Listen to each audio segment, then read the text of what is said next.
क्या मृत्यु को टाला जा सकता है? जानिए गरुड़ जी और यमराज जी की इस कहानी में। बात उन दिनों की है जब भगवान शिव की कैलाश पर्वत पर सभा लगनी थी। सभी देवतागण उस सभा में सम्मिलित होने थे। तभी भगवान विष्णु अपने वाहन गरुड़ जी के साथ कैलाश पर्वत पहुँचे।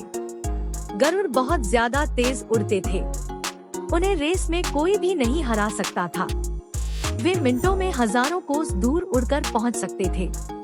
विष्णु भगवान महल के अंदर चले गए और गरुड़ जी कैलाश पर्वत की खूबसूरती को निहार रहे थे, प्राकृतिक दृश्यों को देख रहे थे। तभी उनकी दृष्टि सुंदर रंग बिरंगी चिड़िया पर पड़ती है। गरुड़ उन्हें निहारते रहते हैं और सोचते हैं, भगवान इसे कितना सुंदर बनाया है। ऐसा लगता है बस इसे देखता ही रहूं।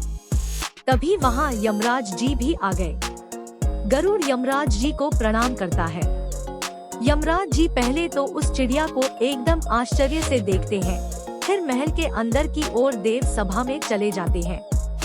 गरुड़ जी सोचने लगे कि लगता है इस चिड़िया का अंतिम समय निकट आ गया है। जब यमराज जी देव सभा से निकलेंगे तब इस चिड़िया को भी अपने साथ ले जाएंगे। यह सोच गरुड़ जी उस सुंदर चिड़िया को अपने पंजों में पकड़ लिया और वहाँ से बहुत दूर, लगभग हजारों कोस दूर, एक सुनसान जंगल में एक पत्थर पर छोड़ दिया और अपने आप से कहने लगे, अब शायद यह चिड़िया यहाँ सुरक्षित रहेगी, इसे यमराज जी भी अब नहीं ले जा सकते।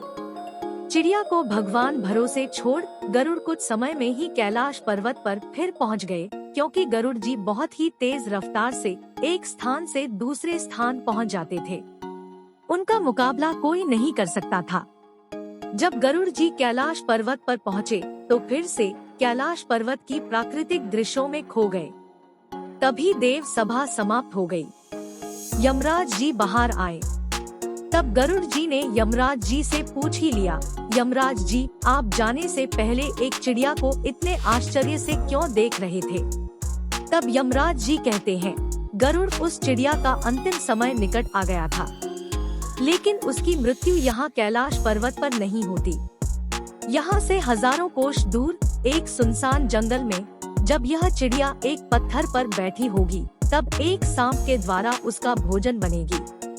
मैं यह सोचकर आश्चर्यचकित था कि वह सुंदर चिड़िया अभी कैलाश पर्वत में है, तो इतने कम समय में हजारों कोस दूर सुनसान जंगल पर कैसे पहुंच सकती है। लेकिन अभी तो वह सुंदर चिड़िया दिखाई नहीं दे रही है, अर्थात उसकी मृत्यु निश्चित ही हो गई होगी। तब गरुड़ जी सोचने लगते हैं कि मैंने यह क्या कर दिया। मैंने उस चिड़िया को उस सुनसान जंगल में उस पत्थर पर छोड़ आया। अभी तक तो वह चिड़िया सांप का भोजन बन गई होगी और उसकी मृत्यु भी हो गई होगी। दोस्तों, मृत्यु को कोई नहीं टाल सकता। हमें अपने आने वाले अगला पल ही ज्ञात नहीं होता, फिर भी हम कल की चिंता में खोए हुए होते हैं।